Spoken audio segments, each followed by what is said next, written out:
બધે એવો છે ને, બધી બાજુ વરસાદ ચાલુ જ છે અત્યારે.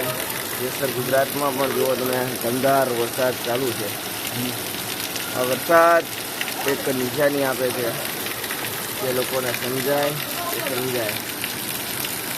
બાકી કુદરતની સામે કોઈનું ચાલતું નથી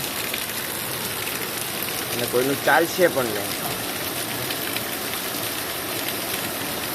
તો જે દિવસે કાપો છો કુદરતના ડરમાં કાપો, એનો ખોફ હંમેશા કોઈ પણ જગ્યાએ તમને દેખાડી શકે છે.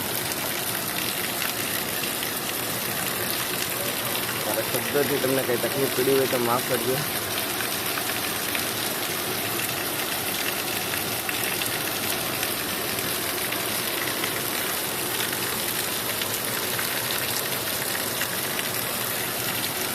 પણ એક વસ્તુ છે